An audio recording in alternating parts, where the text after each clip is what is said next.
摘下脖子上的金球，然后使尽力气扔向了卧轨自杀的男人。火车呼啸而过，他被吓得转过身去。风平浪静之后，男人已经完好无损地坐到了对面。他的举动就吓了一名落魄诗人，但也为自己迎来杀身之祸。他就是屈梦，被封在蓬莱广场的雕塑下20多年，也是高峰苦苦寻找的亲生母亲。当时的滨川江面上，一条豪华游轮在这里日夜笙歌。上个世纪90年代，徐鹏和吴国豪从体制内下海经商。他们抓住当年监管的漏洞，以国际俱乐部的名义，为自己搭建了一个隐秘的犯罪帝国。他们几乎干遍了所有黑产，为日后的蓬莱集团积累了雄厚财富。屈梦的美貌和嗓音迅速脱颖而出，可本以为能在这里上演绝世风华，却没想到在这份光鲜背后，藏满了不堪入目的罪恶与肮脏。杨文远是一名兼具良知和浪漫的报社记者，自从被屈梦救下后，便对这个身处泥沼的女人一见钟情。他按照金球的信息来到俱乐部，一眼就看到了心中的女神。让我喝一个。你别瞎摸。喝一个。怎么了？要不然快走，杀了！走啊！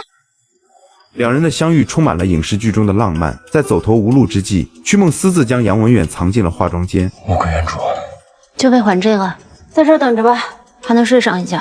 明天早上6点我会下班，到时候接你出去。杨文远穿上服务生的衣服，暂时蒙混过关，但他并没有放弃。第二天就又来到了这里，他发现码头停着无数豪车，但车牌都被一块黑布遮挡。出于记者的本能，他抄下了所有车牌号。然而这一幕被一个女人看了个清楚，她叫红月，是俱乐部的领班，也是吴国豪的情人，即是屈梦的引路者，也是为他报仇的核心线索。但此时的他一心为了俱乐部着想，于是便派了一名胖舞女暗中接触，以屈梦的名义将杨文远请到了船上。他惊讶地发现，对方的胸前也带着一只金球。这个球就是带着好看，就跟那些有派头的人都穿西装一样。我都看到了。可杨文远早就发现这些金球是抽奖用的，但此时的他还不明白这意味着什么。他接过胖舞女递来的金球，看着吴国豪站在舞台上，大声宣布今天的特别奖。金球在哪里？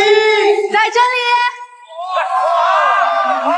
杨文远被搞得不知所措，而今晚的特别奖是和屈梦合唱一首。四目相对之下，才知道中了红月的圈套。作为屈梦的上级，他自认为光芒总是少了半分，于是便趁着天赐良机，既摆了屈梦一道，也暂时藏住了金球的秘密。可杨文远不会唱歌，情急之下，他朗诵了刚为曲梦做的新诗。虽然最后赢得了雷霆般的掌声，但也意味着事态就此升级。念诗搞得挺新鲜的，这个人应该没摸到门道，随便给点钱打发就算了。钱是那么好挣的吗？消费了吗？就闹场子？徐鹏大发雷霆，显然舞女身上的金球有着不为人知的作用。杨文远自然弄不明白，但也并没有离开。他先是来到化妆间，这里大门紧锁，于是又来到了隔壁，这里灯光昏暗，他不停地摸索，突然看到胖舞女直挺挺地躺在床上。他也做梦？滚蛋！你们是被逼的。快走！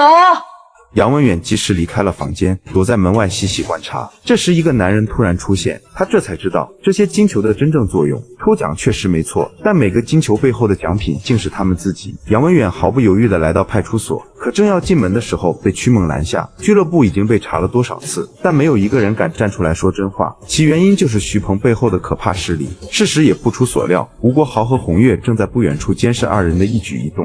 走不走啊你？同志，有什么事吗？终于惊动了值班民警，在杨文远纠结的内心下，屈梦送上了一个拥抱，事态暂时得到了控制。值得注意的是，这并非头脑一热的相拥，而是在见过黑暗之后，心中仅剩的那点惺惺相惜。爱上啊！